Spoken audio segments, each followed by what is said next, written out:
শান্তিরবাজার মহকুমার মুহুরীপুর এলাকায় বাইসাইকেল চুরির ঘটনায় এক অভিযুক্তকে আটক করেছে স্থানীয় বাসিন্দারা। পরে তাকে বাইসাইকেল সহ রতনপুর এলাকা থেকে উদ্ধার করা হয় বলে জানা গেছে।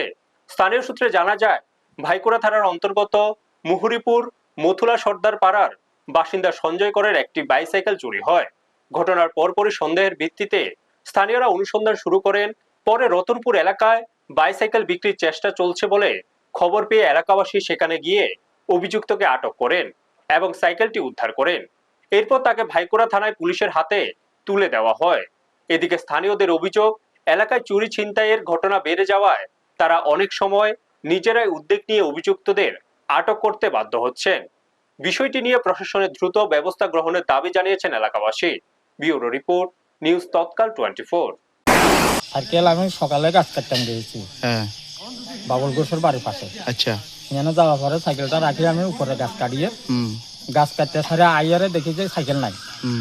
অনেক খোঁজাখুঁজি ধরে দেখি যে সাইকেল নাই, পাই না সাইকেল। আচ্ছা, তারপর বাইদি বাই খবরটা জানি যে এই রতনদের ছেলে বিশ্বজিৎ এইদিকে আছে খালি হাতে, এর কাছে কোনো সাইকেল টাইকেল নাই। আচ্ছা, সাইকেল নাই, আর এই সাইকেল কই যেতে পারে, সাইকেল তার কাছে সাইকেল যত নাই, তাহলে তার কাছে সাইকেল একটা দেখছে বলে অনেকে দেখছে রাস্তা দিয়ে সাইকেলটা চালা যায়। সাইকেলে কি আছে জিজ্ঞেসি, কইছে সাদা একটা ব্যাগ আছে। তো সাদা ব্যাগ হইলে আমার সাইকেলে সাদা একটা ব্যাগ আছে, ঠিক আছে।